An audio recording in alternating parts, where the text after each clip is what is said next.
Hello there. My name is Miki Wright, and I want to welcome you to Beauty Superstars Talk, which is your backstage pass to experts in beauty. It's no surprise that the last year or so has been really tough for the beauty industry, as well as many others. But my guest tonight is defying the odds. She opened her salon just 2 years ago, and of course, was shut down for the pandemic in the middle of last year. However, she has two secret weapons that she's going to share with us tonight. One is her specialty of coloring and creating fabulous blondes on highly textured hair. And the other is social media. She actually seems to have mastered Instagram and has built her following, her salon business, and her training, the Blondie Bootcamp, all of this. And she's well under 40 years old.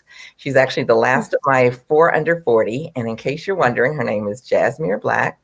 And you're going to get to hear her story in just a few minutes and get some tips and tricks that you can use to boost your own business.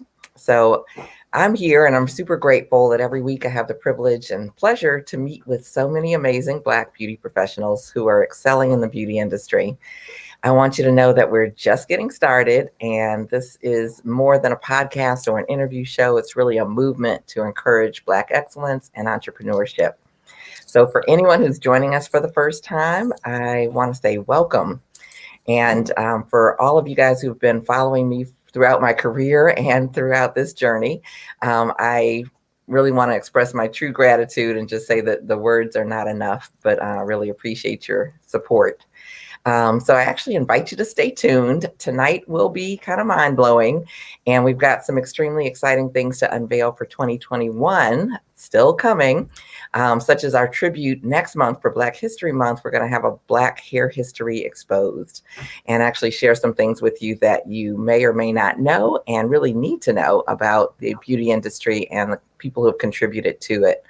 So actually, how did Beauty Superstars get started, or Beauty Superstars Talk? It was actually born out of the tragic murder of George Floyd and the racial tensions that erupted right after. All of that quickly spilled into the beauty industry, which after churches is still one of the most segregated industries in the country. During that time, I actually had the honor to attend a couple of Zoom calls, and there were a variety of Black artists in all different areas of the industries who we were able to meet each other and share stories. And for many, there was pain over subtle and not so subtle racially charged events, but none of them let it stop them. And I left there feeling so inspired and with a sense that people just have to hear these stories. And so I've expanded my platform to provide a safe space for Black artists to tell their own stories. And again, my name is Miki Wright, and I want to invite you to subscribe for our new Beauty Superstars Talk podcast, which is on Apple iTunes. And I'll leave the link in the comments below as well. But please follow us, tell your friends, and, on Apple, and we're on YouTube as well, and it's under Miki Wright, which is MikiWright. And if you're already on YouTube with us, I want to invite you to subscribe and actually ring the bell so you won't miss an episode. So we're actually here to celebrate our Black artists and entrepreneurs who are excelling in the beauty industry, to preserve our history and to encourage entrepreneurship in our industry.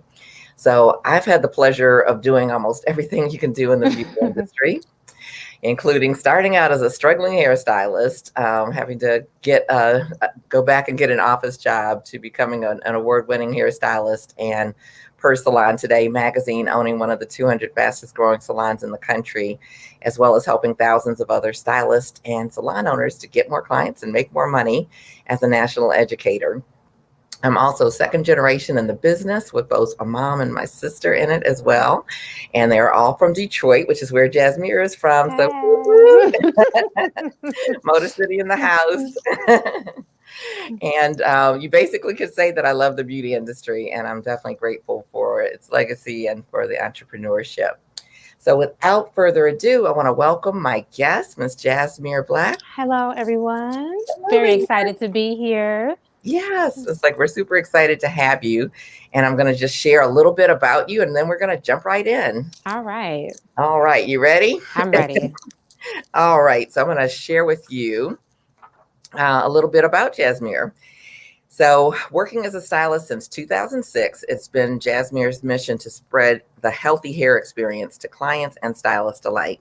She's a L'Oreal trained colorist and has studied with an array of leading companies to hone her craft. Her passion to create and educate inspired her to open a salon, Studio Lush, which she has owned and operated for the past 2 years, as well as Lush Education, an online learning hub for hairstylists looking to master coloring textured hair. Yes, that's the new baby. So yay! So I'm super happy to have you here. I am so excited to be here. Miki, what you don't know is when I was a struggling stylist, I stumbled across your website. This was back like in 2000, maybe 5. And I bought your book and it really helped me. Okay. Yes, like Yay. it really helped me. I was trying to figure it out. So this is like a full circle moment right here. Okay. Mm-hmm. Yes. Well, I'm glad that it helped. It helped Mm-hmm. you. It helped so many others, and it's definitely something that still works. So it's like we've, timeless information for sure. Yes. Yeah. So thank you for that. It's like I did not know that. Yes, and I didn't know. I also worked with your sister. But I had no idea that Nashawn was your sister. This is the same time I bought the book, so it's just funny seeing how everything ties in right now. Right, a little serendipity. Yes. Yeah, it's like many of you guys know, it's like my sister does hair as well. It's like she goes to even more hair shows than I do, but when I'm teaching, a lot of times she is wonderful as far as being my assistant and being there to help me put everything together. So I'm always grateful to her. And she has known Jasmere for a while because I've heard the name. I was like, Jasmere this and Jasmere that. But honestly, it's like I had no idea that you were under 40, that you were as young as you are. So. Yes, 34, almost there. Yes. Okay, 34. Yes, it's like that's one of the things we want to know for this month's series is like, and you've been in the business since 2006. So what is that, going on 15 years? 15 years. It makes 15 years actually this month. This month. Wow. Time flies. Yeah. Thank you. I had the opportunity of getting started in high school. So excellent. I was licensed by the time I was 18. Awesome. Okay. Yep. And so is this the only career you've ever known? This is the only career I've ever had. I did have a short stint working for a chain salon. But it was very short, but I haven't had any other profession since I've gotten started as an adult. Yeah. Okay. This has been it. Awesome. And it's a blessing. I'm really grateful. This industry has been amazing to me.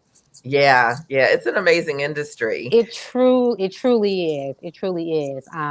You do hit a few bumps in the road. Like you have to go through growing pains. It really does build up your discipline and your tenacity. Because when you first get started, you have to build from the bottom. Yeah. But once you get past that point and the momentum gets going, oh yeah, it's an amazing career. Yes. Yeah. It's definitely really, like you say, it has its ups and downs, learning curves for everything. It's like you sometimes I think come into the industry thinking that you kind of know it all, are so talented. Oh man, yes, that was me.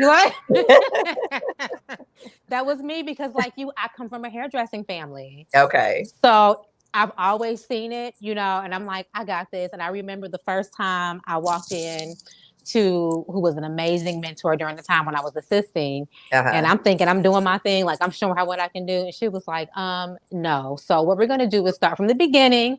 You need to relearn how to blow dry. You need to relearn how to shampoo. And I was sitting there like, oh my gosh. But it taught me though, like you have to be open and receptive in this industry because a lot of times trends change, techniques change. Like you have to stay flexible, open, willing, learning, because the moment you stop, I felt like your career would crash and burn. Right. Absolutely. Yeah. I think you hit the nail on the head. But yeah, I think there's a certain humility that you have to have. When Absolutely. And if you don't have it, you'll get taught very early. Like, you'll be taught very early on, like, this is how you have to be. Exactly. And like you is like kind of, I got to step back and learn how to blow dry again. Like you're like start from scratch. That's sometimes crazy. But I did it, and I'm so glad that I did. Me taking that step back really propelled me forward because I knew that I wanted to be a colorist, and I knew the lady that I was working for, she was great at it. So whatever I needed to relearn, I was willing to do so. Yeah. And I think that's such an important point, like that you need to find a mentor of some sort, It's like that's what Beauty Superstars Talk is here for as well, so you can hang out with the best and brightest in the industry. But that person that can help guide you one-on-one is awesome, or even in a group setting. All of the things make a huge difference. It's invaluable because like the real school begins once you graduate cosmetology school, right? Cosmetology school is just there to prepare you for the state board, and then you get out and you realize there's so much more for you to learn. And I just feel like being an assistant, it grooms you. It puts you like in the real world, and it grooms you to become a real professional stylist. Yeah. I definitely think actually you might be hitting something with your microphone on Oh Lord. Yeah. But earphones. Let me see. And maybe you can even just keep it close to you. Let me see here. Yeah. So we can. Maybe I should come a little bit. Want to come a little bit further in? Is that okay if I come a little bit further in? Maybe that'll help. Stop the movement so much. Okay. I'm gonna talk with my hands still, move my body all over the place. Right. Sit still. Okay, we're ready. Okay. Yeah, but I think starting with an assistant is like one of the most valuable things. I don't know which book you got, but that's one of the things that I talk about is, when you start on your own, and that's kind of the trend right now, is that you start on your own, get your own suite and that type of thing. Yeah. I just had a conversation with a few people recently about the suite trend, and I think it's great to want to be in your own space, but there is nothing like being in a really good team environment, because steel sharpens steel. Like even within my salon, seeing the other girls do so well, it pushes me to want to be better, right? It's a very friendly competition that I feel like is needed when you're in the salon industry, because a lot of times you'll go into your suite and you're in your own world.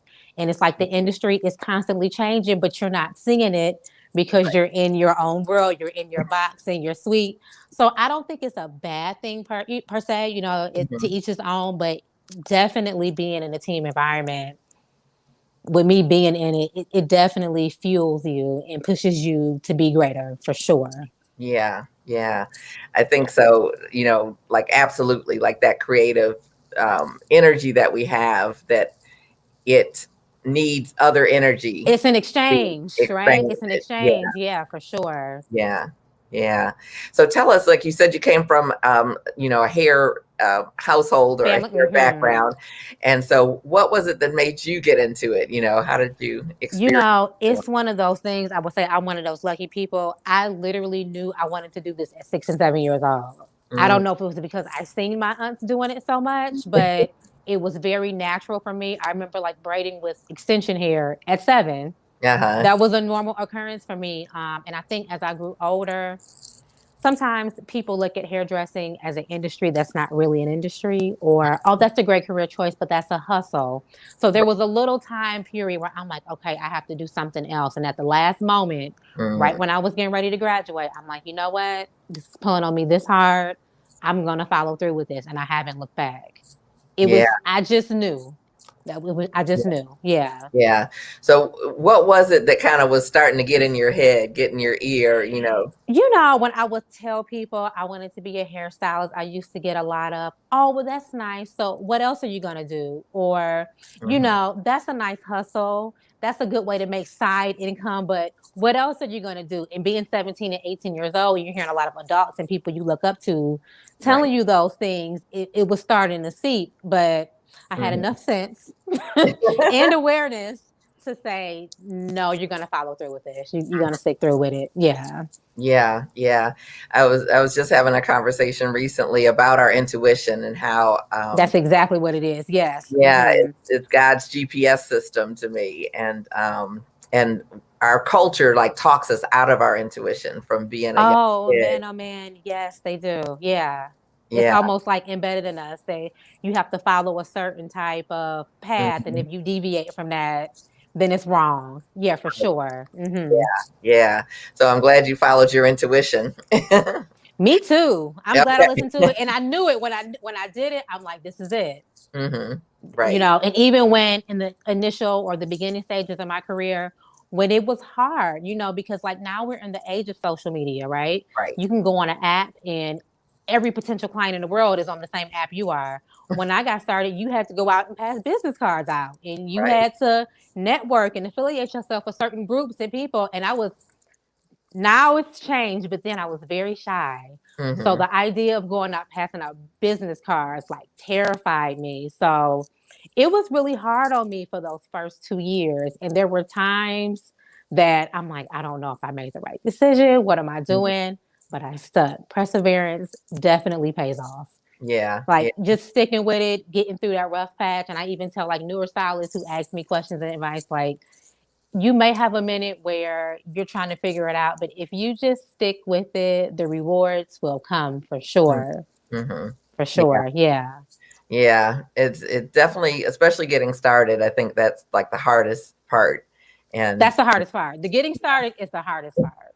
yeah. And what are your thoughts? Like, I know you've excelled with social media, but you started, like you say, kind of old school. Old school. You got to get your hair. You got to get your hair pay ads, your hair pay book ads, and Okay. pass out flyers and go to Right. parties. After the parties, you pass out your flyers. So Right. for me, social media has been a godsend. Okay. It Okay. has been the biggest blessing because now all I have to do is just navigate my screen and I'm able to create and show you exactly what it is that I do. Uh-huh. Right? It's like my mobile digital business card, my Okay. digital resume, Awesome. my I love online magazine, my representation. All you have to do is just click the handle and you can see everything that I'm about. So it's been a godsend. It's really how I built up Studio Lush over these past 2 years with my team. I Mhm. can't leave them out because every stylist in my salon brings a different flavor and Yes. adds to Lush. That's why I love working in a team-based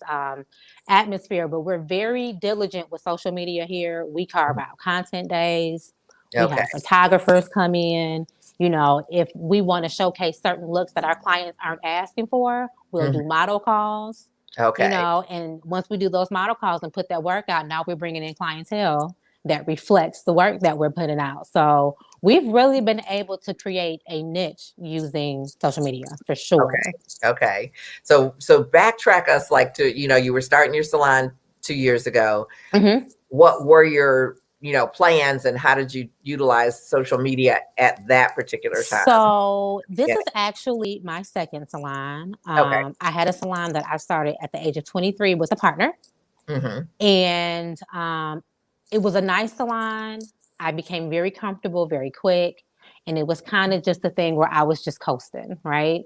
Okay. And you talking about the intuition, having that voice. I knew what it was, what I set out to do, but I wasn't doing it. I became very comfortable to the point where I was ready to leave the industry. Mm. I wanted to do something different, right? It was boring. It wasn't feeding me anymore. And I went to a Brown Brothers show and I went to a networking event. I went to two. I'm going to shout these stylists out. The first one, his name is Raymond Torregano. Shout Uh-huh. out to the tribe. Okay. I All went to right. his class and I'm like, okay, it's not that I don't like this anymore. I've been approaching it wrong, right? So this is kind of where I started to learn about social media and the power that it has. And there Okay. was another young lady in the class, and her name is Nook, Styles by Nook. Shout out to her too.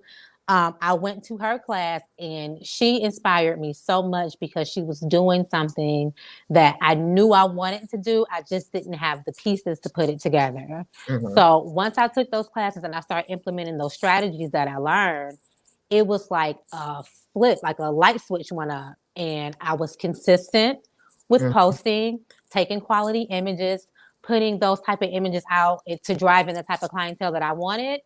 And within a month, I started seeing really significant changes. I had a video that got like 140,000 views within a Oh, month wow. of me being consistent, and that changed everything.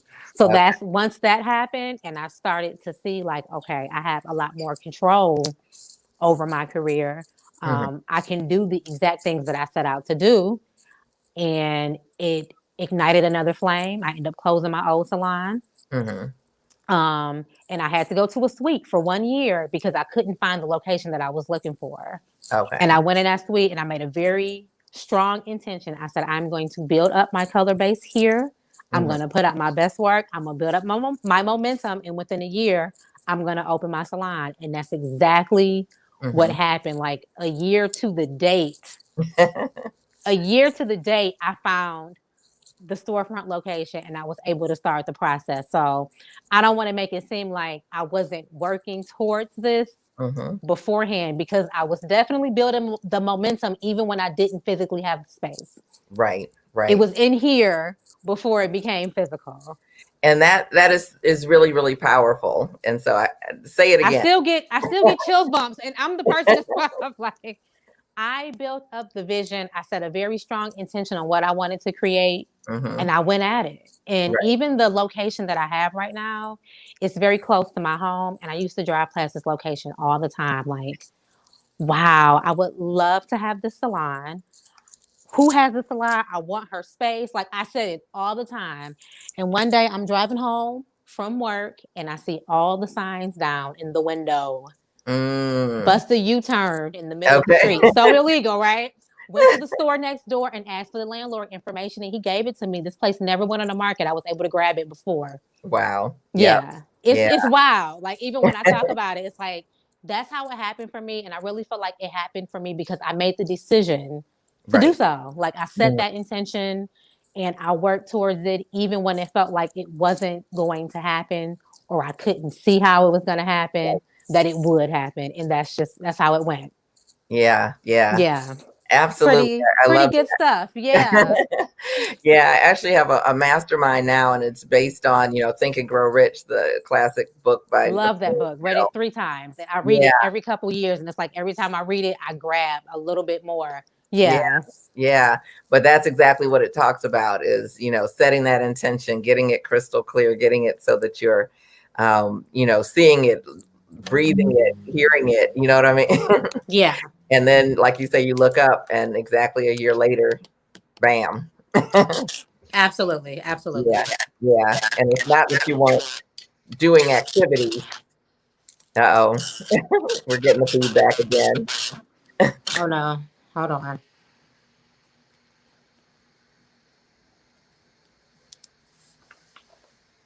Is it better? Yes. Okay. I might be getting a little, nope, still getting feedback. Okay, sorry guys, excuse our feedback. Yeah, sorry everyone. And so we've got some comments. Actually, can you turn your volume down or mute for just a second?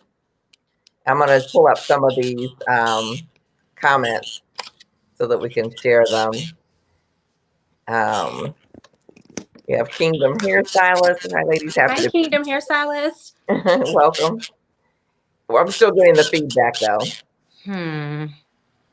We are having challenges, a little technical difficulty. You know what, Miki? I actually have my iPad up. You want me to try to switch really quickly? Yes, go ahead. It'll take it down and then just come back. Yeah. I'm like, in the meantime. Yeah. What do I say? Unplug yourself from this. Okay.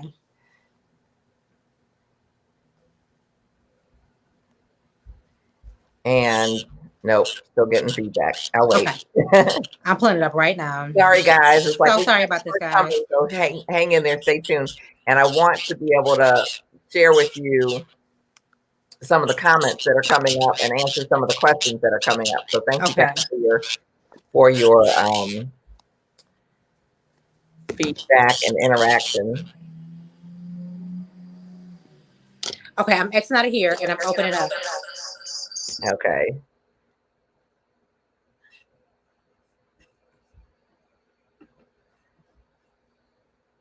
I think I'm still on. There we go. I disappeared for a second. So Jasmere is getting set back up. And I want to bring up some of these comments and questions. And for anyone who's on Facebook, if you would like for us to know your name, it's like at the bottom of where this is set up, it'll say that there's a message from StreamYard where you can give them permission to show your name here, and then we'll know. But it's an option. So if you don't want to, you don't have to. Those are things I hear all the time, that it's not a real career. And where is she located? And someone says, I believe Detroit. She is in Detroit or outside of the Detroit area, Detroit metropolitan area. I'll let her give you her location for that. And we have another Facebook user that says, take your mind first and your body and life will follow. Absolutely. So I think I can get Jasmere back. Hi there. I'm back. How do I sound? Yay, much better. Much better. Okay. Could have been my phone. Much better. All right. So let me change that. So what's the name of the book? I believe the book you may be referencing is Think and Grow Rich, which is a classic by Napoleon Hill. There's also Think and Grow Rich, A Black Choice, which is by Les Brown. No, not Les Brown. And his name is on the tip of my tongue because we're reading it in another mastermind I'm in. But look for those and you'll be able to find them. And I think that was the reference for the book. The other one, the one that you referenced, was that the Get More Clients, Make More Money Fast? Yes, it was. Absolutely. Okay. Yes. Okay. That's it. That book is classic. Yes. I learned a lot of good stuff from that one. Yeah. Yeah. So it's a specific promotion designed to get you clients quickly. So yes. Yeah, Think and Grow Rich. Someone put that up there.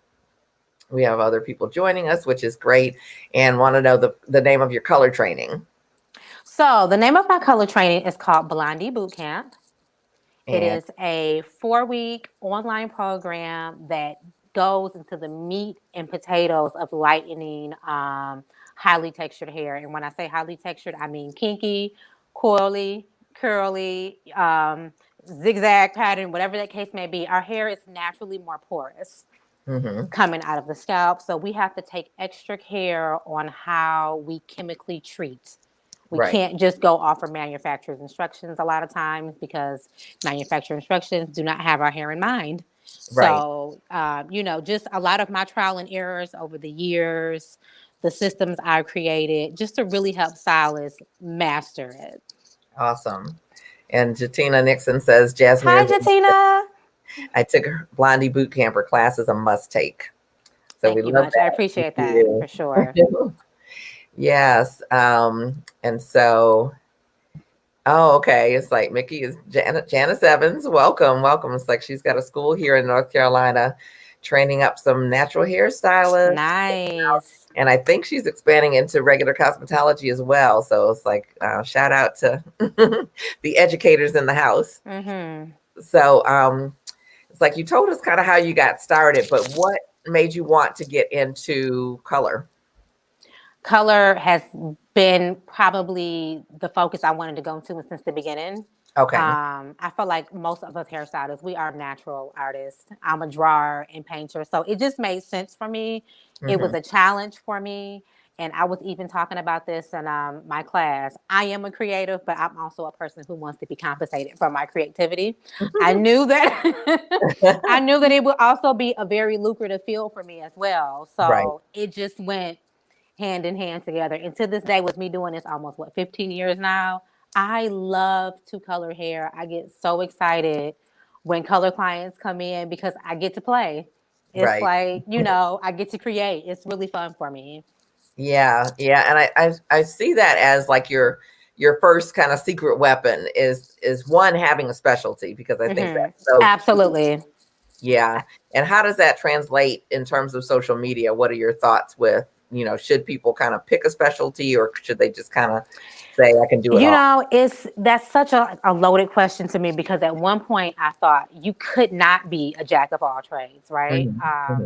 But I have a stylist in my salon who literally defies every odds, but I feel like those people are so far and few in between. So I believe in specializing because it allows you to take your creative direction in a way, really focus in on that and hone the craft. Sometimes when we take on too much, we become average at a whole lot of different things, whereas specializing in one area, you can really become excellent at it. So me personally, and for most people, I feel like specializing is the way to go.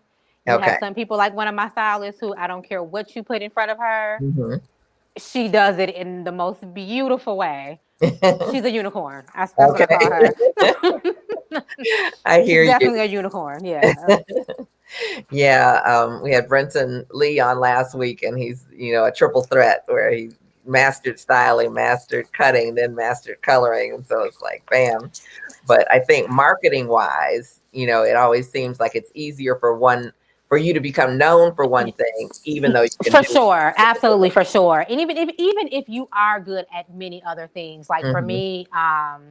me creating a niche, right? People Hmm. know me for a certain thing, Right, and it's very marketable in that way.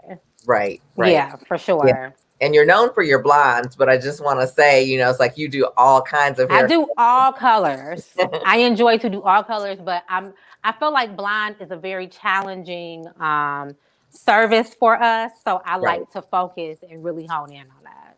Yeah, yeah. Yeah. Definitely, we do need more assistance because, like you say, the manufacturers have not done testing, Not at all. Not writing, at all. you know, of their instructions and what have you with us based in mind. It's starting to shift now, especially in the current climate that we're in. I'm noticing Mhm. a lot of bigger companies are trying to be more inclusive, but no, they do not keep us in mind. Not only is our hair more porous, but the texture of it. Right. Um, our hair is just very fragile, so Hmm. you have to go in a very careful, deliberate, and slow manner to get those really pretty high lift blondes without breaking the hair off. Yeah. So that's basically what Blondie Bootcamp is around. And a lot of times I feel like we go to classes and we try to cram in a lifetime worth of information in 6 hours. Right. So I broke it up into 4 weeks so we can do lessons. You can take Hmm. that material, you can digest it, you can do the assignment so it really sticks. And then Right. once you get that, we'll move on to the next phase. So Oh, at the end of the 4 weeks, you really have a concrete foundation on what it takes to blind and provide those type of services to your clients. right. So with the boot camp, is it like a hands-on type of thing where you're there? So it's online and it's interactive. So I'm not there with you, but I Okay. am. So we Okay. do all of our classes through Zoom, and Okay. it's a classroom setting. And like for our hands-on portion, everybody had their mannequins, and we were all working together. And Okay. I can see their stuff, and I can tell them.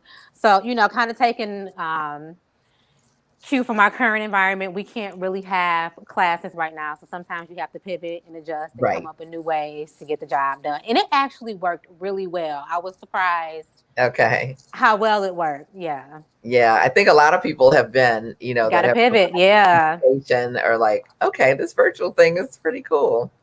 Yeah, and from the attendee or student standpoint, it's like, there's no travel expense, there's no, you know, Right from the comfort of your salon babysitting or your home. expense, Yes. there's no, meals to pay for, hotels, just transportation, Cutting out a all of lot of those things expenses and that add excuses, up. right? Because a lot of times we won't do things like, oh, I don't want to travel. I don't want to do Right, this. So it's like now I'm coming through you right through the stream. right. No Yeah. excuses. Mm-hmm. No excuses. Now you said that in your bio it says that you're L'Oreal trained. So what exactly does that mean? Like what type of training did you get from L'Oreal? So the very short stint that I did work in a chain salon, Uh-huh. they seen that I was interested in color, and Okay. this was really a blessing. And they put me inside of the L'Oreal training color camps. So Okay. I went through different keys from the beginning and just learning how to blend and lift and the science and underlying pigments, and it was really thorough. So from that knowledge, I was able to move at a different pace because it instilled a lot of confidence Mm-hmm. in me for Okay. sure. Yeah. Yeah. Was that And like I a week wasn't long? at that salon long. I actually ended up getting fired.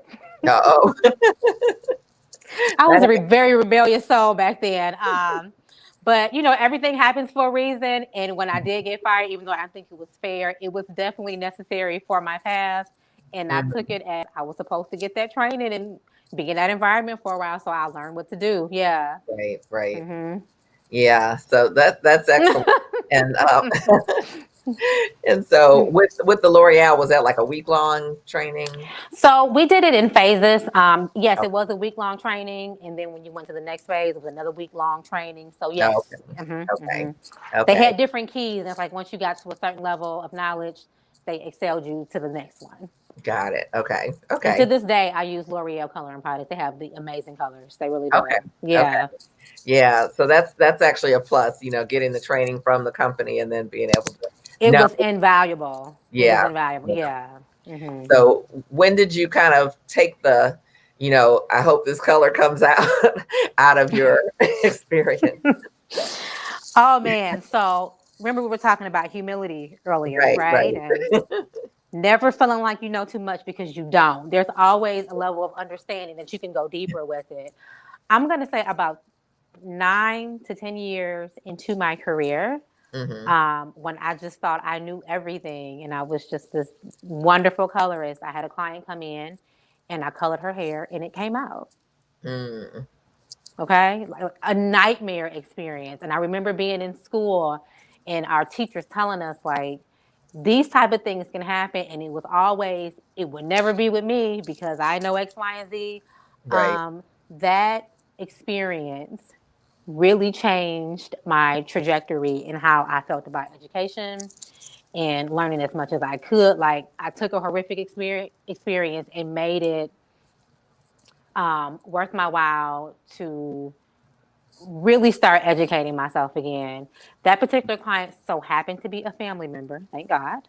And she forgave me and she still came to me to get her hair done. But that really taught me a lesson. You can never, and at that point, I would have never thought that would have happened to me. At that point, I thought I knew everything that there was to know about color. I was doing it every single day. Talk about humbling. I didn't know if her feelings would hurt more or mine. Right. But after that, I really retrained myself in my mindset and went back to the beginning and learned about developers and how minerals and affects hair color and just, all the different variations that can change the outcome. And that's how I got to the point where I'm at now. See, that would have never happened now because I'm a constant learner. Yeah. I seek knowledge all the time. I study, I do strand tests. Like it really helped shape and mold the type of colorist I am today, for sure. Yeah. Those experiences can be that was an experience right there. Yes. And it didn't even come out like in an area that was hideable. It was in the front. Yeah. Yeah, not real good there. But not good. But I didn't want that experience to take me out or right. I lose confidence and throw the whole career away. I just took it as a learning moment. I thank God it was a family member and we were able to, but yeah, that's what did it for me. That's what got me back in the mode of becoming a real student again, for sure. And I share that story every time I do a class. I share it all the time because I just want stylists to know, like, sometimes mistakes happen, things happen, it's how you approach it and move forward that really makes a huge difference. Yeah. Were you able to find out what happened that the hair came out? It was the mineral. She had well water. Okay. Doesn't mix well with lightener. Yeah. Okay. Yeah. And that took me about a month to figure out. Because I'm telling you, I went at it like I did everything right in my book. And that's when I really started learning and exploring developers and their strength and how much does it really take to lift and lighten their hair up. Maybe I had a strong developer in the first place. I should have never used it. I had to go back and really educate myself on that. Right. Because I think a lot of times the stylists, we grab 20. That's what we're taught, right? That's standard. Grab 20 volume, and you just naturally go about things, not really thinking through the canvas that you're working with. Right. So, yeah. And so did that shift the way that you do consultations? Absolutely. It shifted everything about my career. Okay. Literally, it was one of those moments I couldn't believe that happened to me. Right. I was such a great stylist. I prided myself on that. It shifted, especially consultations. Consultations are a big portion of my coloring process. Right. For sure. It's the biggest part. Yeah. Yeah, you can know everything in the world. I want to know everything. And then, a lot of times clients, they're not equipped to give you certain information. They don't know to tell you X, Y, and Z. Why would they? So it's our job as professionals to ask as many questions as possible so we can deliver the best service. Right. Yeah. Like you say, strand test. It's there for a reason. For sure. Like, I don't need to do a strand test. Yes, you do. Unless it's a client you have for years and you really know the hair, but even then, you don't know how it will react to certain type of chemicals. Strand test for sure. Yeah. And I do want to, like applaud. It was a family member, so it's like that's good, but it could have not been good as well. It could have been like, it could oh, have it was a been disaster because disastrous. it was a That's family. someone's hair. That's a big deal. Right, Yeah. right, And shout out to her. She still roots me on and shares all my pictures like she truly did. She knew that something had to happen because that right, was not the type of stylist that I was. But right. But I think, in hindsight, I'm glad it did happen because it right, shifted my perspective for sure. right. Yeah, but I think it's I don't want to miss the opportunity to say that it's a lot about the relationships that you've built when something does happen. Correct. Because sometimes things happen. Sometimes things happen. Absolutely. Yeah. How are you going to handle it? How do you, comfort, reassure the client? Like you say, take yourself back and see, was there something else I could have done or should have done?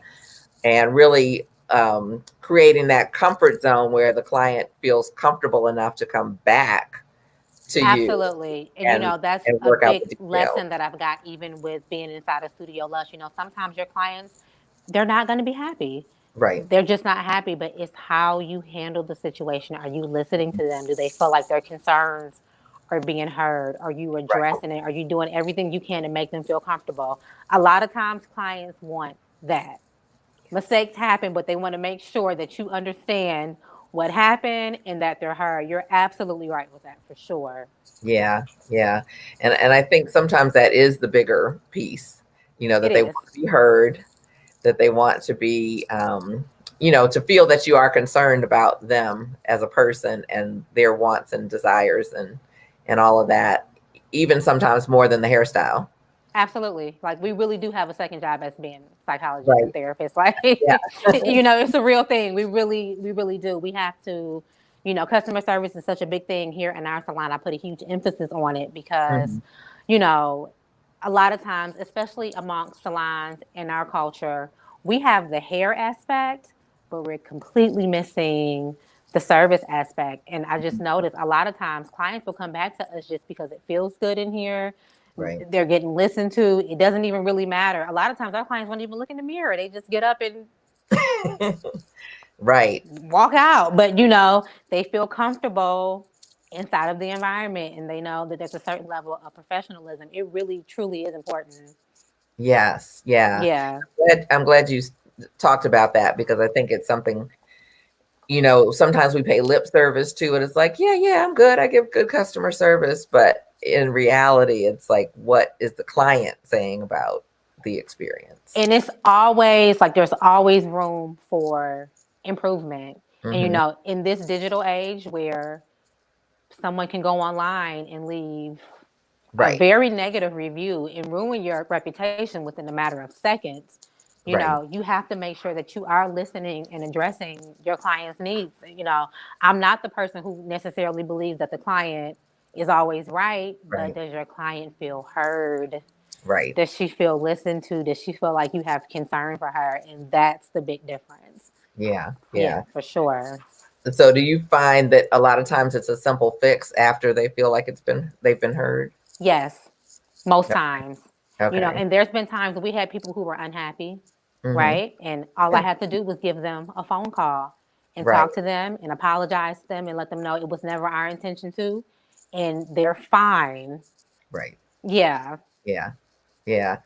Communication solves about 90% of the problems for sure. Yeah, from a 10 to like a 2. It's like very neutral. We even had one young lady leave a review on us on Google. So immediately when I seen that, I reached out to her, and the first thing she said to me, "Thank you so much for reaching out to me. I'm going to take this down." It was a matter of her being heard. Right. Yeah. I think it's really good for people to hear that from you as a younger stylist, a younger person in the industry, because I think, there's so much with social media. Like social media can be your great marketing tool, but it's like a lot of what I see online is a lot of people wanting reassurance that they were right and the client was wrong. Yeah, it's like, and it's a very fine line, because sometimes we do get clients in here who are wrong. It's like, listen, I don't know what you want me to do, but if I were to communicate to them in that manner, it would immediately put them on the defense. Right. Right. And make them feel even more wrong or even more angry. So I'm a diffuser. Right. Even if I feel like you are wrong, I'm going Right. to make you feel like, okay, I hear your concern. I understand. However, bringing it down. And that's been such a huge lesson for me because, you know, as a salon owner, I want the best for the salon and everyone who works in here. So Mm-hmm. when things like that come up, it's like, okay, what do I do? Because the last thing I want to do is ruin everything that I'm working so hard to build up. So you learn people skills, you know, and interaction skills very quickly, Right. very Right. quickly. Like you have to be, you know, you have to make sure that everyone is comfortable. Yeah. Yeah. Yeah. Yeah. Super duper duper important. And it's like we've got a couple of comments here. And Britt Williams said that's exactly how I found Studio Lush, the atmosphere and the service. Yes, that's so Yeah. good to hear. Hi, Britt. Thanks for saying. Thanks for the compliment. And Frechette Bradley, customer service and Hi, conversation. Frenchie. And I want to share her comment from earlier, which is, yes, Jasmere, you're one of the best with all textures. Yes, So, Frenchie is bomb. I worked with Frenchie at Basic. She's amazing. okay. Mm-hmm. Awesome. So let's kind of scoot into social media, which I know Let's everybody go. wants, Mm-hmm. Let's wants to go. hear more about. So tell us, you're mainly on Instagram, or tell us where you are. So Instagram is my main social platform. We Okay. are on Facebook. We're not as active on Facebook. I actually have the accounts linked, so whatever I put on Instagram, Hmm. it automatically goes to Facebook. Okay. So here's the real thing, right? I'm not the biggest social media person, right? I'm not a guru. I don't know all the ins and outs, but I know the basics and I'm consistent. And to me, that's what put us in this position. I knew what I wanted to give my potential clients. I knew what I wanted them to see, right? So not Okay. only are you seeing great hair, you're getting a glimpse as to what our stylists can do, what they look like, what the environment looks like when you come in. I Hmm. try to give them the feel of being in the salon without them ever having to step foot in. So Okay. when you come in, you're automatically familiar with it because you've seen it on Hmm. our page. I really do look at Instagram as your online magazine. What do Okay. you want your potential clients to see? What do Hmm. you want them to feel? Who is your potential client? What does she like? Right? So for us here, it's a more upscale luxury feeling. You know, we have the water, we have the wine, we have the tea, we constantly have music going. The decor is beautiful. So I make sure that I'm marketing to a client who likes those things, Right.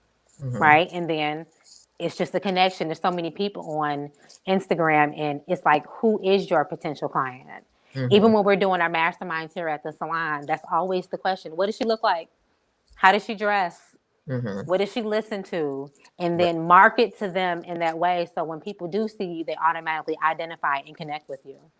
Okay. Okay. So Yeah, definitely, like, I see social media as a marketing tool, but absolutely. to use a marketing tool, you kind of have to understand marketing, which is what you were Your just ideal client. Who's your ideal customer? How old is she? What does she look like? right. What are her interests? So that's kind of how I started. And Hmm. then I create my feed based off of that. So a lot of time hairstylists feel like that you have to have all hair pictures on your page. Hmm. And you don't.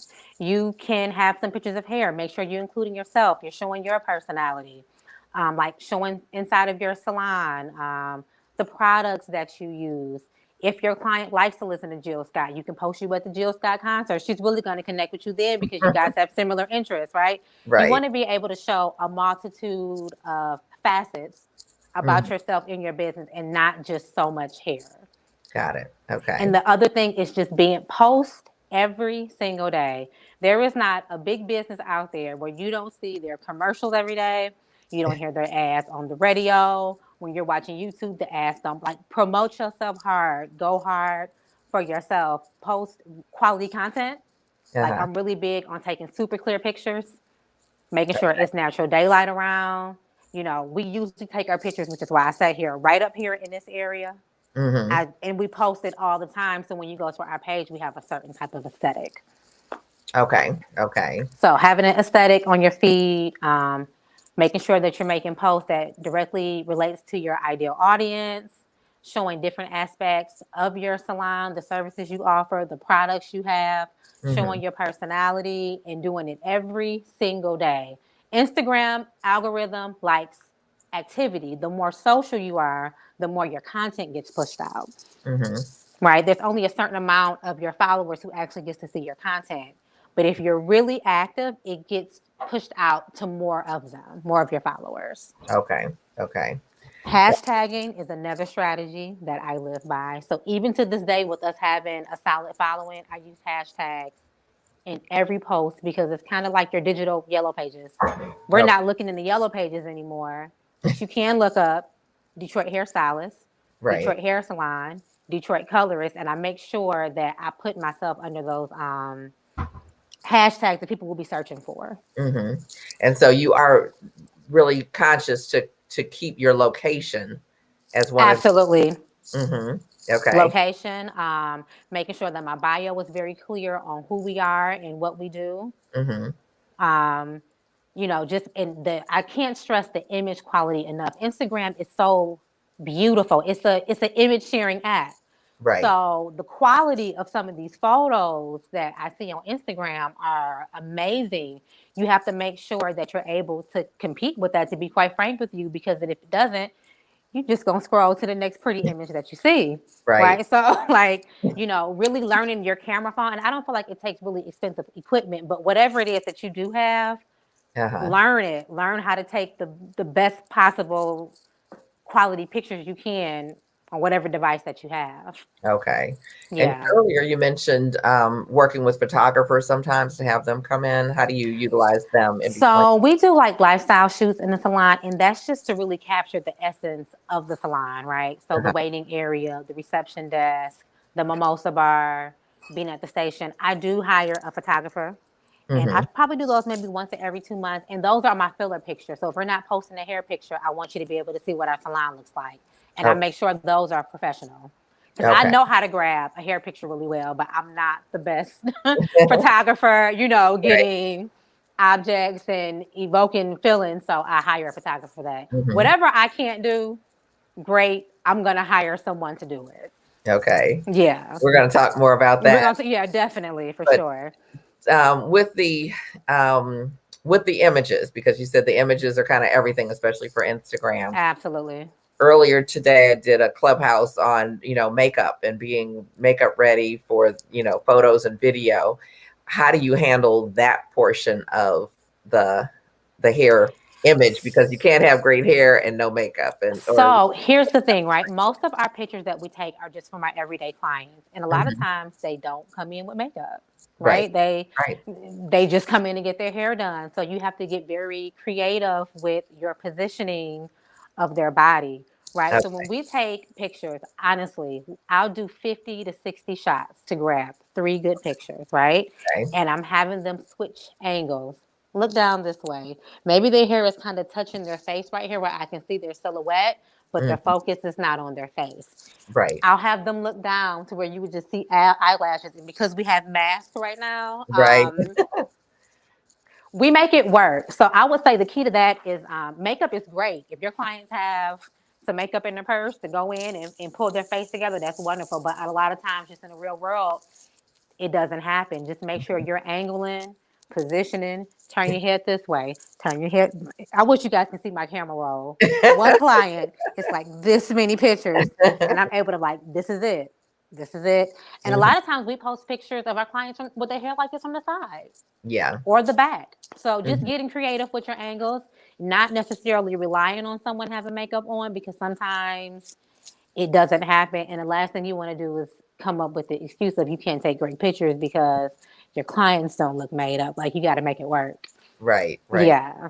And so with the, I had a question and I think I'm forgetting it. With taking the images, how do you get your clients like buy-in, I guess, to take 50 to 60 shots? That was one of the thoughts. Well, see, that's kind of the culture that we've created here, right? So most of our clients, we come in and we have like a little questionnaire. How did you hear about us? through Right. Instagram, right? So even when they come in and I know I'm about to do a color service, I'm like, oh girl, we about to make you so cute. We're gonna take some pictures afterwards. I'm letting them know already, like, Right. gear up, right? Okay. And because they came through Instagram, they know that we take a lot of pictures. And most times clients are really excited. Right. They're Okay. ready to do it, right? If I do have a client that's like, I don't want my face shown, then I'm just going to do side and back shots. I'll make Yeah. sure that their face isn't shown, but I'm going to Mhm. grab their hair for sure. Okay. Yeah. Yeah. I wanted you to tell us about that because I think it's really key because sometimes we can be in these little bit of tug of war. It's like, Yeah, and I do get permission. I'm like, do you mind if I take pictures of you? But I'm a right, hype girl. So when you come right, in for color, I'm hyping you from the beginning because I'm right, excited about doing it as well. And I'm right. like, girl, wait till we get our photo shoot at the end. Wait till we get these pictures. And then Mhm. afterwards, I always send the pictures to them. Okay. You Okay. know, they're bought in. And it's Yeah. like, can you send some of those over to me? Absolutely. I send them the pictures and now, you know, it's kind of like we get double promotion. They post and we post. Right. Absolutely. Hmm. Yeah. Yeah. And it sounds like it's almost an extra added benefit to It's come an to added you. bonus for Yeah. sure. For Yeah. sure. And, you know, another thing is I'm very stickler with the images that are on our page. So if I don't look at the picture and be like, wow, I really did that, or wow, that's beautiful work you done, then I don't put it up. Okay. Okay. Yeah, I don't put it up. Only the best. So I know a lot of people go through like the second guessing. It's like, oh, this looks good. And then they look at it again. It's like, oh no, I better not post that. Any Yeah, suggestions for overthinking it? it's a fine line because I go Right. through that as well, right? So if you have 50 images and you know that the hair is pretty, pick your top three and just post it. The perfectionism is really a sign. It's a form of procrastination. Uh-huh. So when you get too caught up on that, just tell yourself, okay, I'm stopping myself. And you know, the more you do it, the better you get. So maybe initially your best pictures are just at this level, but if you keep doing it, like I got really good taking hair pictures over time. Initially, I wasn't that great at it, but I just Mhm. kept going. And so I'm like, okay, I just angle this way. And I just kept practicing until I got it. So just keep doing, keep going, keep doing it for sure. Yeah, yeah. That's awesome. So tell us about the hashtags because I think that can be confusing, like kind of what they are and definitely for a salon, I think local is key. Hashtags are so hashtag is like digital real estate or it's like digital location finders, right? Mhm. So let's say you're based in Philadelphia, you're a salon in Philadelphia. You put in Philadelphia salon, Philadelphia blonde specialist, healthy hair Philadelphia. If someone is looking for a stylist or a salon in Philadelphia, all they have to do is type in a hashtag and you Mhm. automatically come up. So for us, when we ask clients how they come in, they'll tell us, I hashtag healthy hair Detroit. Mhm. So I try to think of all the potential terms that a client will look up before Okay. they come in, Mhm. and I write them out. So Southfield braider, Southfield microlinks, Detroit healthy hair specialist, Detroit colorist. I think of all of them that I could think of, and I put them in my notes on my phone. Okay. Okay, and I group them together in. You can use up to 30. I Mhm. like to use 15 just to keep it cleaner, and I always switch them up. Okay. Right. Like So I never use the same hashtags over and over again. I kind of use this set and then I go back to this set and then I go back to this set just to kind of keep it fresh. And I can use a lot of mhm. different ones, but hashtags have been really big with our growth for sure. Okay. It's, Okay. it's been a it's been a big tool, and not only can you use it for local purposes, but Mhm. you can get the attention of the brands that you're using. Mhm. If you want to get your work featured on a big hair page, you know you can use those hashtags so other people can see your work that wouldn't be able to see it just directly through your following. Okay. Okay. And so when you say you switch it up, like every picture you have a different set of I put them in my notes so I don't have to. I try to make things as easy as possible for me because I know as a stylist we're busy, and when right. we're in that mode, it's hard to write out captions. It's hard to stop and write 15. It'll deter you from even doing a post. It's like, forget it. I got to do this later. I don't have time to do it. So even with my Exactly. captions and my hashtags, if I think of something, I put it in my notes. And Mhm. when it comes time to post, all I have to do is just copy and paste and load it on Instagram. Okay. Okay. That And so just makes it simple. Do you use any scheduling type tools? Yes, I do. I use Planoly. Okay. What is it? Planoly. And I Yes. love Planoly because I can see how my feed will look Okay. before I do it. That's the Got it. biggest thing for me, right? The aesthetic of my feed is so big because that's what draws people in. So if the aesthetic is not nice on your page, let's say someone finds you through a hashtag, they're looking for a potential stylist or salon to go to, Mm-hmm. and I land on your page and it's beautiful, I'm more inclined to hit the follow button. I'm more inclined to go through your feed and see what type of work that you do. So Right. keeping your page, aesthetically pleasing is really big, and I do that through Planoly. I want to be able to see what it'll look like before it's actually out there. No Okay. Russian roulette with me. It's all strategic. Yeah, and I It's love all that. strategy. Yeah. A great word. I love strategic. Yeah. And Yeah. I really feel like, especially in this day and age, if you have a salon or you're a stylist, social media should be as much as your job as it is you going in and servicing your clients. Like, you have to take that day out, Monday, Sunday, whatever your off day is, and just take 3 to 4 hours and map out your week. Pick Mm, the pictures you want to use, pre-write your captions, get your hashtags ready, get it scheduled. So all you have to do is just go in and interact. And right. interacting is important. Okay. How to Social do that? media, right?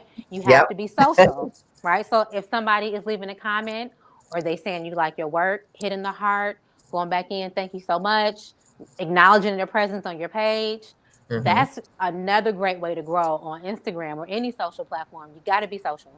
Right. You got to Right. play the game. Yeah. So do you have any strategy in terms of like the direct message, kind of a DM for someone that's liking your page or?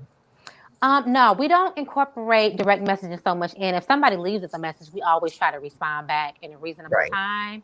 Okay. But usually it's someone asking a question Mm-hmm. or, want to inquire about a service, and we just direct them to our online booking. Okay. Okay. But I do have one stylist who will actually video messages Uh, for her clients afterwards, just thanking them from coming in. There's so many different ways, and that's how I know the power of social media, because literally we do the tried and true basics, and it has been instrumental in our growth. So I mhm. can only imagine if you're taking it up a notch and leaving those DMs and doing the automatic reply messages. Like, you can really take it to a whole other level for sure. Right. Right. So this is good, and I definitely we're going to switch gears and go into some of the getting help, because I Okay. think that's such an under talked about thing in our industry that we kind of think we can do it all. But we've got some great comments here, so I appreciate everybody being on. And so I just want to put a few of them up here. Sure. So Nikki Hayner says, yes, the online magazine. Love that. Hi, Nikki. Yeah, and Frechette as well. And it's like we've got Nikki here. Great idea to say the whole photo shoot, 50 pics or more. She's got work 50 to do. pics or more for sure. If you get 5 pictures, none of them are good. Okay. Right? Like, the more pictures you can take, the better chances of you getting the shot. And you know the shot Right. when you see it. Right. Yeah. Like I said, I did the clubhouse earlier, and the Shine, she was saying, well, I don't know that much about makeup, but I was like, all the pictures I see of you posted online look really good. Yeah, and those girls rarely have on makeup. But And she, I do want to share, I don't mean to cut you off. I go do want ahead. to share an app that I use. Oh, sure. Yeah, it's called Airbrush. Okay. Okay, very simple app that helps you really clean up your image. So I'm one of those people. I want you to tell the truth, right? I don't Uh-huh. want to advertise a complete, like, filter a picture up so much it no longer looks like my work. But Right, you do right. want to polish up your image to where the hair is really noticeable and that is seen. So I like to blur the background out. Got it. If there's blemishes on the skin, I'm not trying to make them like a supermodel, but I want to smooth it out so that focus goes straight to. Mm-hmm. And I love Airbrush for that. I think they have a free version. I do use the Pro. I think it's $15 for the year. I highly suggest Okay. purchasing that for sure. Okay. I'm going to try to put Yeah. this up on the screen here. And did I get it? Okay. The Airbrush app and Planoly you suggested for the planning. Yes, love Planoly. Mm-hmm. Okay. And then, you can even add your captions in Planoly. Okay. And hit the schedule button. So really you can automate your social media. So it takes that daunting, oh, I gotta write, oh, I gotta post. I don't like posting sometimes. Right. But it feeds my business, so I'm going to post. Like, you got to take the personal out of social media. It's business. It's going to grow your business. Yeah. That's Take huge. those personal feelings and how you feel about it and how time consuming it is and it gets on your nerves. I feel it. I feel the same feeling sometimes, but I see the benefits of it. So I make it as easy as possible. Right. Yeah. So thanks for the tips with the apps. It's like, we'll definitely have to check those out. And, oh, I was just piggybacking, I guess, what I was saying. Nishan was sharing, like, she takes like 100 shots, and then so she gets the perfect one. Just That's how you got to do it. That's how you do it. Like, I was like, your pictures always look great, So we've got a secret here today, and perfection. Perfection is a form of procrastination. Absolutely. Because if you're seeking perfectionism, it'll keep you stagnant. You won't make a move. Right. And if you're not moving, you're procrastinating, right? So sometimes you got to just jump and do it and improve from there. Everything doesn't have to be perfect to start, but you can perfect over time. You'll get better by doing it over time. Yeah, that is powerful. Thank you.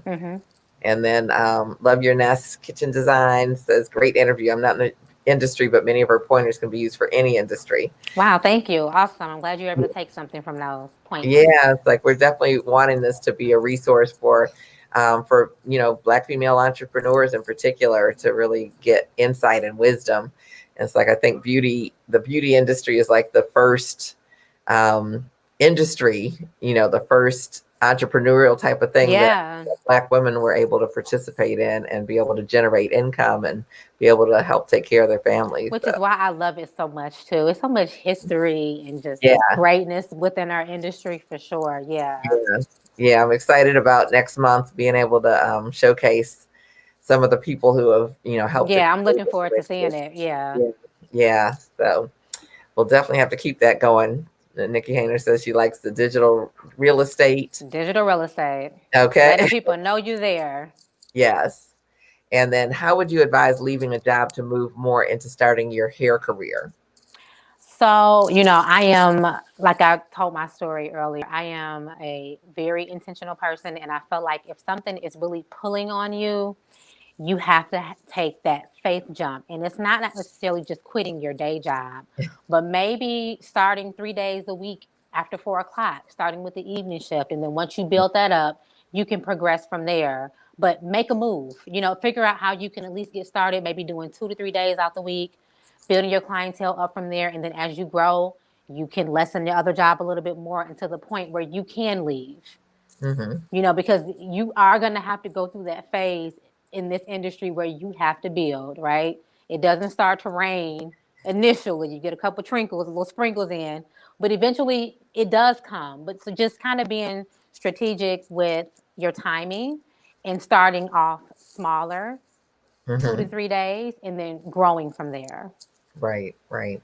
Yeah, and I actually had that experience through, coming up through the industry and having to like go back and get an office job, and it's like that's pretty much the way that I did it. But like she said, very intentional. And be intentional. Like make the decision. To do so. Don't teeter totter. Like if you really want to do it, commit to those 2 days.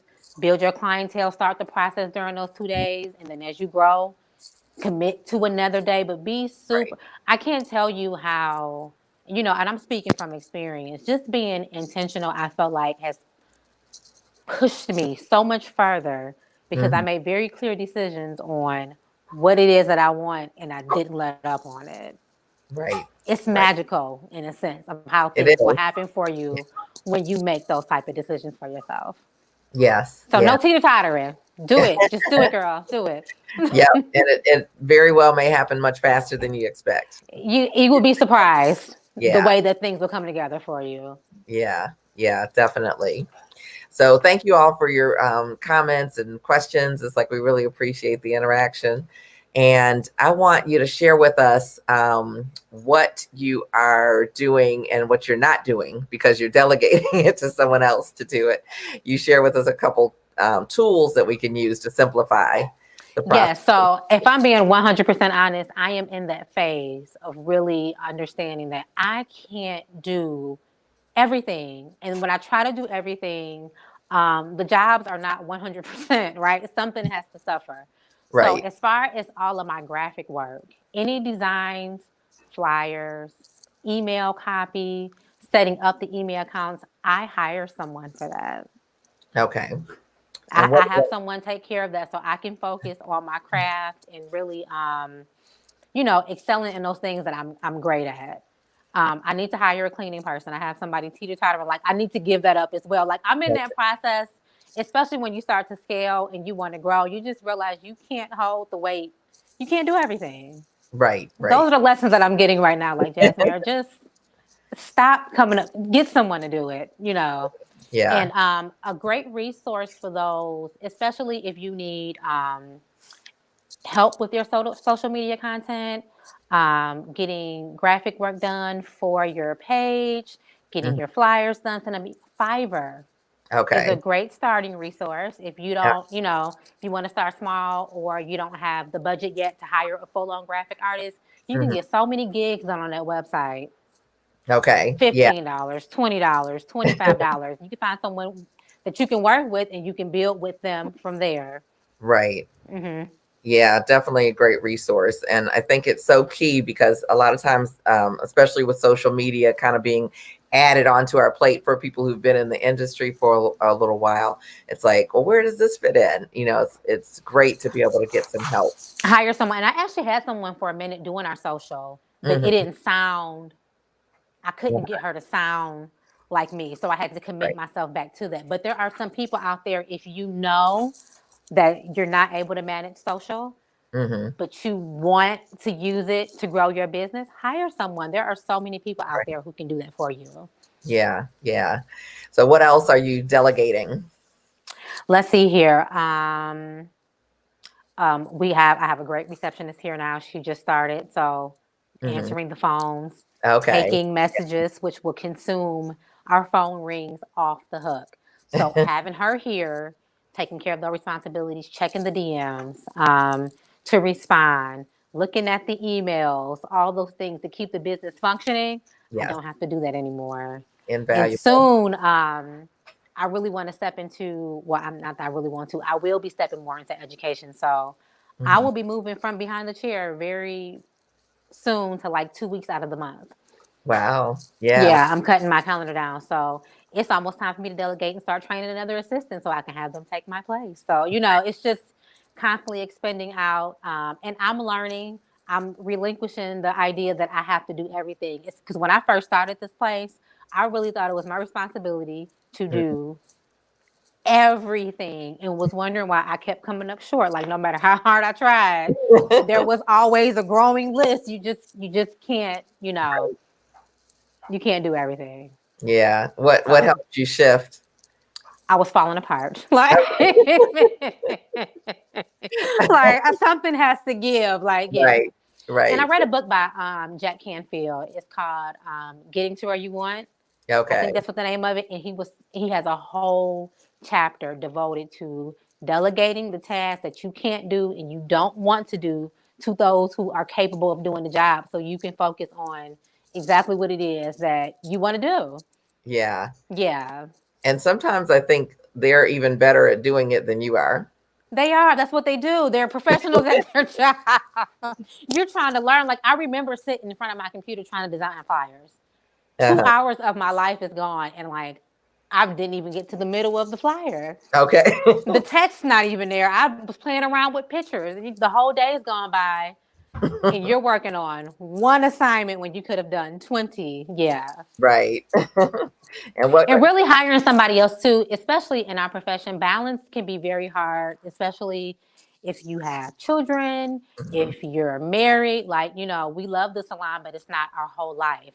So Mhm. I felt like just delegating certain responsibilities out to those who can handle it and whose Right. job it is to do it allows you to have space to just be and spend time with your family and enjoy what you're trying to create. Like you in the salon making money, but you have no time to go out and do anything. So Right.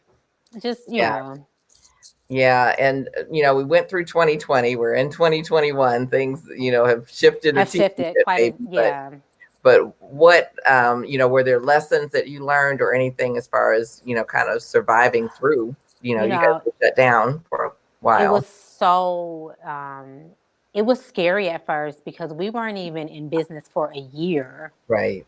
We were in business for like 9 months when it first happened. I'm going to go back to social media again. So we were closed inside of our salon, but online, we were educating our clients. We were sending products out to our clients. We were doing lives. We kept the salon going despite the fact of us being shut down. Yeah. And we stayed on the forefront. So when we did open back up, like we were busy before, but when we opened back up, because I felt like we maintained that connection, every stylist in our salon was booked. Awesome. It was amazing because that was such a scary time. So I think we had to pivot and we had to do it very quickly.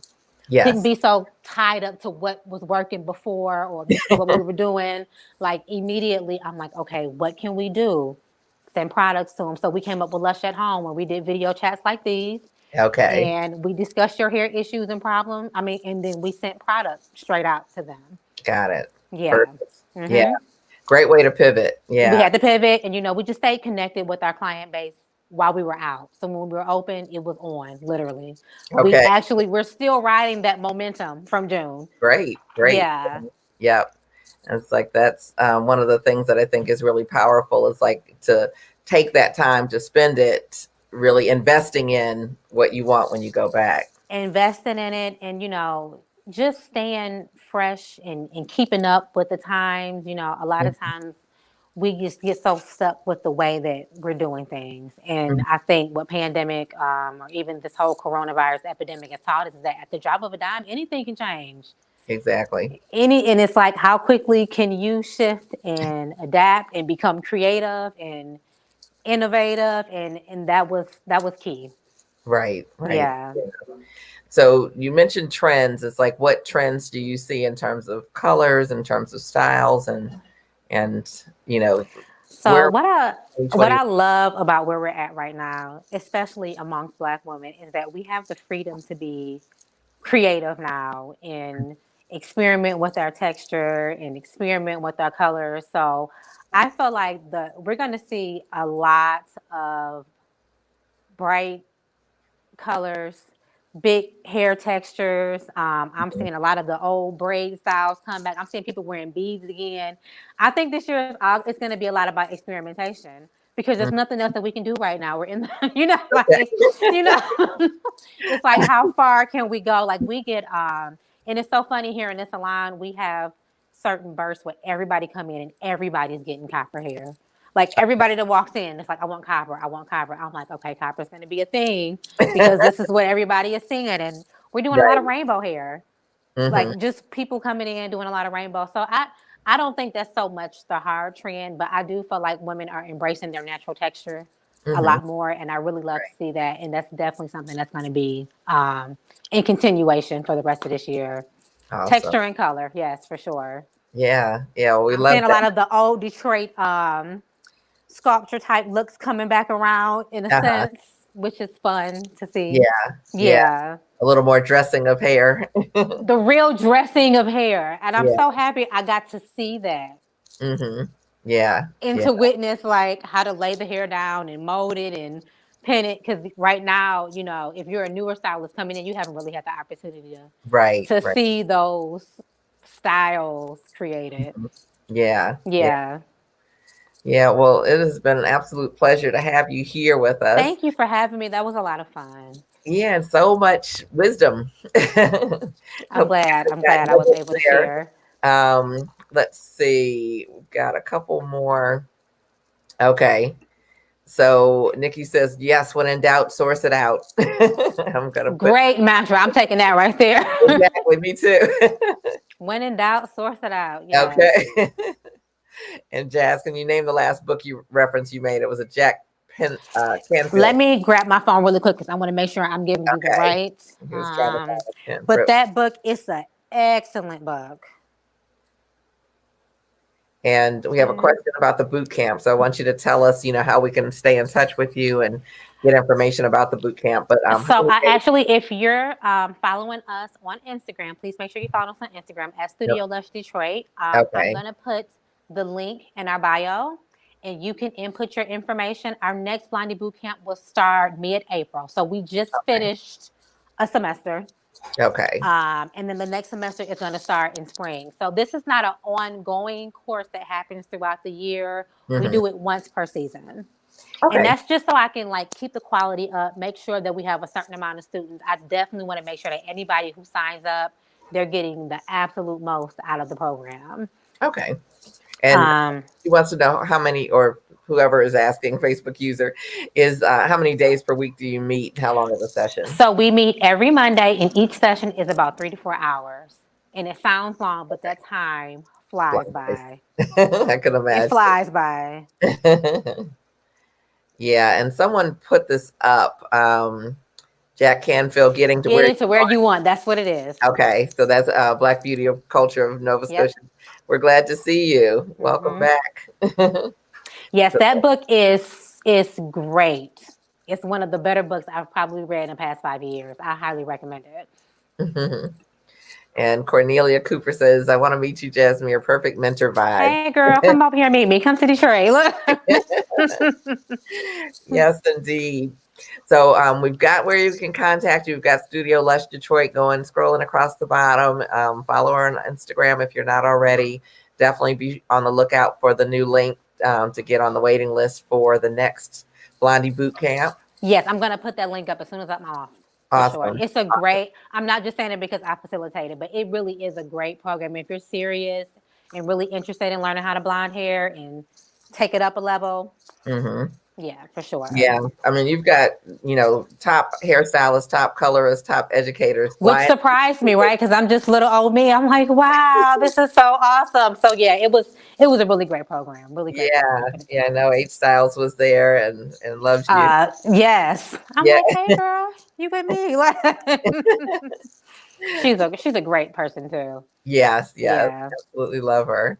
And it's like, well, this is the last part of our 4 Under 40, and I think we have had some truly amazing artists that we've interviewed, and it's like I do see a theme with color. So if you guys are feeling like, oh, I don't really like it, Brenton spoke to that last week. If you're feeling like I need to up my game, this is the time. Like Jasmere said, is really, texture and color are the trends. If you are an artist and you're dealing with textured hair and you become a colorist, in my opinion, you have an edge. Right. You have an automatic edge for sure. Absolutely. Yeah. Yes, absolutely. So we are closing out January, getting ready to move into February. And February is all about our salons. Like, how are we doing? What are we doing? Where are we doing? And we're going to talk about, like your salon survival. It's like, can your salon survive? Will it survive? And how it can survive? And even if it hasn't survived, how do you transition and make the most of where you are right now? And that's going to be with Shannon King. So that's our first week next week. So Shannon King will be here. I'm also going to be interviewing a legend, Tamika James of the Hair Extensions Expo is going to be with me. And we're going to be talking about, for folks that want to transition out from behind the chair, some options in terms of digital options and maybe even some other ones that she's going to share with us to give us some either additional income while we're still behind the chair or some options to transition out. And then I have Diane Stevens, who has fabulous salon in DC. It'll be 19 years old this month, or early this year, either this month or next month. And she is going to share some words of wisdom from having weathered quite a few ups and downs through the life of her salon, and how we can move forward and soar from there, really thrive. And then we're going to talk about the mental emotional stuff. Been hearing a lot of folks. It's like we are overwhelmed with social media. We're overwhelmed with homeschooling our kids, trying to keep up with our finances, all these things. And it's like, how do we navigate that as beauty professionals? And especially when all of our clients are coming in, telling us all about their stuff that's going on. How do you keep from getting overwhelmed and stay centered so that you can kind of peacefully do what you do and keep yourself centered and not overworked and overwhelmed? And then you mentioned Raymond Torregano. He's going to be Love Ray, yes. I learned a lot about social media through Ray. Awesome. Awesome. Yes. We can't wait to meet with him here. And then we're going to have him also talking about salon suites. A lot of us are in suites. How do we maximize and thrive in those suites? So we've got a lot of really good things coming up. Plus, it's Black History Month. And as I mentioned, this like Beauty Superstars is going to do a feature on Black hair history and expose some folks that you may not have known about, or some things that you may take you deeper into. Oh my gosh, I never knew that. So look out for all of that coming up in February. So it'll be a huge month. And then we've got some really exciting stuff coming for March. So just stay tuned. It's every Tuesday at 7 p.m. Eastern. We're live. We are on iTunes / Apple for the actual podcast, Beauty Superstars Talk. These will be kind of gradually being added to that, but there's a great playlist on there right now. And of course, you can see all of them on video on my YouTube page, which is youtube.com/Miki Wright, which is just 1K. Everybody wants to give me extra letters and stuff. MIKIWRIGHT. And so I want to thank you guys for joining us and for having so much wonderful, comments and all. It's like we've got, thanks, Jasmere, best wishes. Enjoyed you. Thank you, Nikki. And thank you, Miki. Thank you so much for having me. I really appreciate it. That was great. Yeah. Such an honor for sure. And for sure, yes, thank you, Mixie. You selected one of the best. Thank you, Frenchie. Awesome talk. Yes, it's like we're here with the best and brightest Black artists in the beauty industry each and every week, and Black beauty culture of Nova Scotia. So thank you guys all for being here. Please spread the word. It's like we want to let more people know about all this wisdom that's being shared and all the things that we can implement to make our businesses that much better. So you guys take care. Have a great evening, and we'll see you next week. Bye-bye. Thanks so much, Jasmere.